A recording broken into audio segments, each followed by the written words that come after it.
यार दोस्तों, किसी सियाने बजुर्ग ने सही गल की सी कि जिन्हों अल्लाह रखे उन्होंने कोई ना चखे। दोस्तों ये गल जिहड़ी है ना, ये इंडियन क्रिकेट टीम के एक खिलाड़ी के उत्ते सही साबित होती है। इंडियन क्रिकेट टीम का खिलाड़ी ऋषभ पंत जिहड़ा कि दसंबर 2022 दे विच एक बहुत बुरी तरह कार हादसे दे विच जख्मी हो गया सी।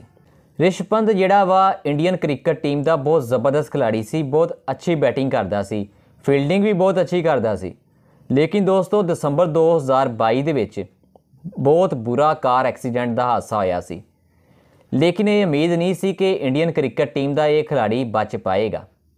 लेकिन दोस्तों अल्लाह ने उसकी जान बचाती, लेकिन कोई उम्मीद नहीं सी कि वह बचेगा। दोस्तों बाकी सही बजुर्गों ने कहा वा कि जिन्हों अल्लाह रखे उन्होंने कोई ना चखे। क्योंकि दोस्तों बाज़ इंसान मौत के मूँह चों निकल के आ जाता वा। जो इंसान की मौत नहीं लिखी होंगी ना अल्लाह ने, तो उदों इदां ही होंदा वा। दरअसल दोस्तों इंडियन क्रिकेट टीम का यह खिलाड़ी दसंबर 2022 दे विच रात नूं जांदा पिया सी कार दे उत्ते। लेकिन कार की जिहड़ी रफ्तार सी बहुत तेज़ सी, बहुत तेज़ कार भजाउंदा पिया सी। कार नूं दोस्तों वो संभाल नहीं पाया। तेज़ रफ्तारी की वजह तो कार जिहड़ी सी बेकाबू हो गई, जिहदी वजह तो कार जिहड़ी रोड के दरम्यान च लगे पोलों के नाल टकरा गई। कार का कख नहीं बचिया, पूरी कार तबाह हो गई। ऋषभ पंत जिहड़ा सी ये बुरी तरह जख्मी हो गया। इहदियां लत्तां जिहड़ियां सी वो भी जख्मी हो गईयां, सिर जिहड़ा सी 2 जगह तो फट गया। लेकिन सारी कार तबाह हो गई।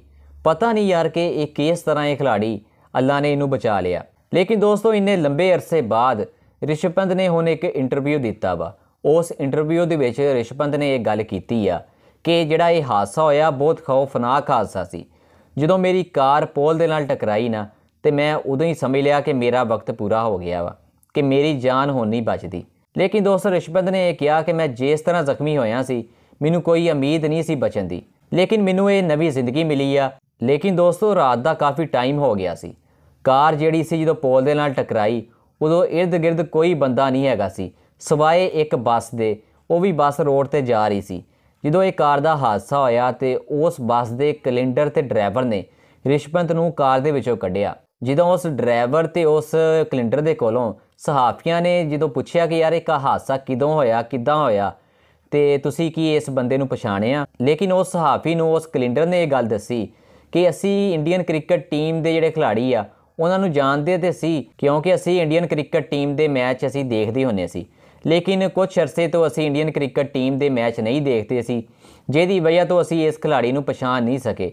सानू नहीं पता सी कि यह इंडियन क्रिकेट टीम का एक स्टार खिलाड़ी आ। दोस्तों ये कलेंडर ते ड्राइवर ने ऋषभ पंत नूं हस्पताल दे विच पहुंचाया सी, जिहदी वजह तो इंडियन क्रिकेट टीम की जान बच सकी सी। उन्होंने कहा कि जो मैं हस्पताल गया तो मैं जो मेरा इलाज जारी सी, तो उस टाइम मैं अपने डॉक्टरां नूं पुछया सी कि मैनू सही होने वास्ते कितना चिर लग जाएगा।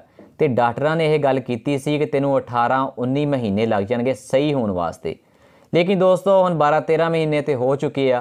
ऋषभ पंत की जिहड़ी हालत वा कुछ बेहतर वा, लेकिन उन्होंने मजीद कुछ ठीक होने वास्ते वक्त लगेगा। लेकिन इन्ने लंबे अरसे की वजह तो Rishabh Pant Indian cricket team के विच भी नहीं आ सके। अगर यह हादसा ना होंदा तो ऋषभ पंत शायद इंडियन क्रिकेट टीम के विच भी मैच खेलते, शायद वो ICC का 2023 का वर्ल्ड कप जिहड़ा इंडियन क्रिकेट टीम की तरफों भी खेलते। लेकिन इस हादसे की वजह तो ना तो ऋषभ पंत जिहड़े आ ICC 2023 का वर्ल्ड कप खेल सके इंडियन क्रिकेट टीम की तरफों, ना IPL 2023 खेल सके। लेकिन दोस्तों हुण देखिया जा रहा वा कि ऋषभ पंत जिहड़ा वा हुण 2024 दे विच IPL का जिहड़ा ये मैच होने आ वो खेलेगा या नहीं। लेकिन इंडियन क्रिकेट टीम का यह खिलाड़ी हजे सही तरह तो ठीक नहीं होया। तो खैर इस बारे हजे कह नहीं सकते कि यह खिलाड़ी IPL खेलेगा या नहीं।